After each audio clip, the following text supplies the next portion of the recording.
मित्रों, जैसा कि आप सभी जानते हैं कि रामायण में प्रभु श्री राम और माता सीता के जीवन से जुड़ी कई कथाओं के बारे में विस्तार से बताया गया है। उन्हीं कथाओं में से एक कथा यह भी है कि लंका पर विजय प्राप्त कर अयोध्या वापस आने के कुछ दिनों बाद प्रभु श्री राम ने गर्भावस्था में माता सीता का त्याग कर उन्हें वन भेज दिया था। लेकिन क्या आप जानते हैं कि आखिर किसके श्राप की वजह से प्रभु श्री राम के होते हुए भी माता सीता को गर्भावस्था में वन में जाना पड़ा? अगर नहीं जानते तो इस वीडियो को अंत तक जरूर देखें, क्योंकि आज की इस वीडियो में हम आपको माता सीता को मिले श्राप की कथा बताने जा रहे हैं। नमस्कार मित्रों, द डिवाइन टेल्स पर आपका एक बार फिर से स्वागत है। हिंदू धर्म ग्रंथों में वर्णित कथा के अनुसार त्रेता युग में मिथिला नगरी में जनक नाम के एक राजा हुआ करते थे। उनके राज्य में कई महीनों से बारिश नहीं हो रही थी, जिसके कारण वो एक यज्ञ के लिए खेत को जोतने गए।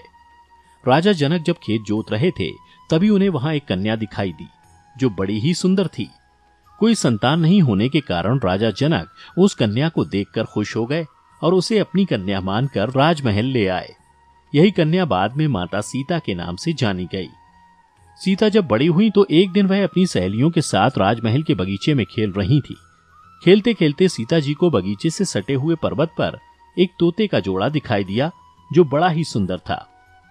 फिर सीता जी ने देखा कि वो तोते का जोड़ा आपस में बातें कर रहा था कि आने वाले समय में पृथ्वी पर श्री राम नाम के एक बड़े ही प्रतापी राजा होंगे और उनकी पत्नी का नाम सीता होगा। श्री राम के साथ महारानी सीता कई वर्षों तक इस पृथ्वी पर राज करेंगी। तोते की यह बात सुनकर पहले तो सीता जी को आश्चर्य हुआ, लेकिन फिर वो मन ही मन सोचने लगी कि हो ना हो ये तोते का जोड़ा मेरे ही बारे में बात कर रहा है। क्यों ना इस जोड़े को पकड़कर मैं अपने भविष्य की और बातें जान लूं। इसके बाद सीता जी ने अपनी जिज्ञासा को शांत करने के लिए सहेलियों से उसे पकड़ कर लाने को कहा। सीता जी का आदेश मिलते ही उसकी सखियां उस पर्वत पर गईं और तोते के उस जोड़े को पकड़ लाईं। फिर तोते के जोड़े को सीता जी ने अपनी गोद में ले लिया। सीता जी की गोद में जाते ही तोते का वह जोड़ा डर से कांपने लगा। तोते के जोड़े को डर से कांपता हुआ देखकर सीता जी बोली, तुम दोनों डरो नहीं, मैं तुम्हें कोई नुकसान नहीं पहुंचाऊंगी। फिर सीता जी उन दोनों से पूछने लगी कि तुम दोनों कौन हो और कहां से आए हो? अभी जो तुम दोनों श्री राम और सीता के बारे में बात कर रहे थे वो कौन है? साथ ही साथ ये भी बतलाओ कि तुम लोग उन दोनों को कैसे जानते हो? माता सीता के पूछने पर नर तोते ने कहा, हे देवी, एक वाल्मीकि नाम के एक बड़े विद्वान ऋषि हैं। हम दोनों उन्हीं के आश्रम में रहते हैं। महर्षि वाल्मीकि ने रामायण नाम से एक ग्रंथ की रचना की है, जिसका पाठ वो अपने शिष्यों को रोज करवाते हैं। इसके बाद नर तोते ने कहा, हे देवी, इसी रामायण में महर्षि वाल्मीकि ने बताया है कि राजा दशरथ के लिए महर्षि ऋषिशृंग के द्वारा किए जाने वाले पुत्रेष्टि यज्ञ से प्रसन्न होकर भगवान विष्णु श्री राम के नाम से अयोध्या में अवतरित होंगे। श्री राम जब विवाह योग्य हो जाएंगे तो वो अपने छोटे भाई लक्ष्मण और गुरु विश्वामित्र के साथ मिथिला नगरी में आएंगे और शिव जी के धनुष को तोड़कर जनक पुत्री सीता से विवाह करेंगे। इसके बाद नर तोते ने कहा, हे देवी, मुझे जो कुछ मालूम था वो सभी मैंने तुम्हें बता दिया। कृपा कर अब हम दोनों को छोड़ दीजिए। नर तोते की बात सुनकर सीता जी के मन में और बातें जानने की जिज्ञासा बढ़ गई और वह तोते से पूछने लगी कि अब हमें यह बताओ कि राम देखने में कैसे होंगे। तब नर तोता बोला, हे सुंदरी, श्री राम का मुख कमल के समान सुंदर होगा। उनके नेत्र बड़े बड़े होंगे और गर्दन शंख के समान होगी। इससे ज्यादा मैं श्री राम का बखान नहीं कर सकता, क्योंकि श्री राम के गुणों का बखान 100 मुख वाला भी नहीं कर सकता। हे देवी, वो जनक पुत्री जानकी बड़ी ही भाग्यशाली है, जो श्री राम की पत्नी बनकर कई 100 वर्षों तक इस पृथ्वी पर राज करेगी। इतना सब कहने के बाद नर तोते ने सीता जी से पूछा, हे सुंदरी, क्या तुम बता सकती हो कि तुम हम दोनों से ये बातें क्यों जानना चाहती हो? तब सीता जी गंभीर होते हुए बोली, हे शुक्र, तुम जिस जनक पुत्री जानकी अर्थात सीता की बातें कर रहे हो वो मैं ही हूं।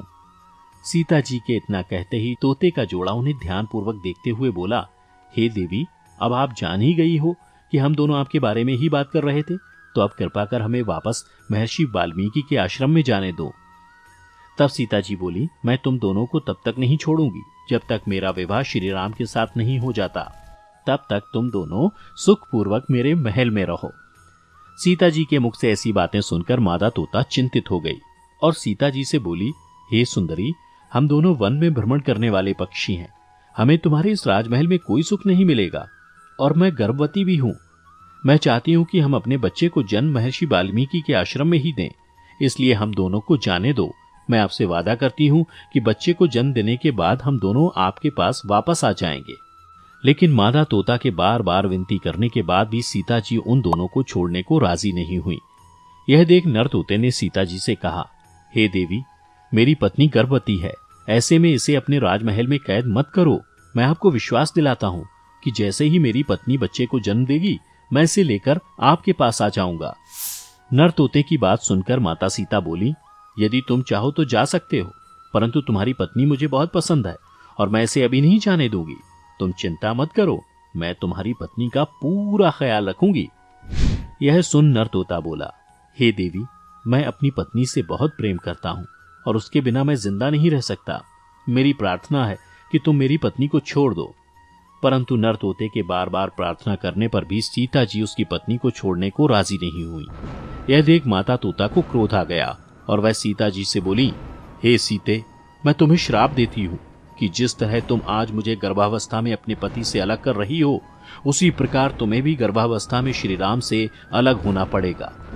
इतना कहकर माता तोते ने अपने प्राण त्याग दिए। पत्नी के मरने के बाद नर तोता दुखी हो गया और उसने सीता से कहा, हे जनक नंदिनी, पत्नी के वियोग में मैं भी अपना प्राण त्याग रहा हूं, परंतु एक बात बता दूं कि मेरे ही कारण तुम्हें श्री राम त्याग देंगे और तुम्हें पति का वियोग सहन करना पड़ेगा। इतना कहकर उस तोते ने भी अपने प्राण त्याग दिए। मित्रों, कथा की माने तो उसी नर तोते ने अगले जन्म में अयोध्या नगरी में एक धोबी के रूप में जन्म लिया और उसके कहने पर ही प्रभु श्री राम ने माता सीता का गर्भावस्था में त्याग कर दिया था।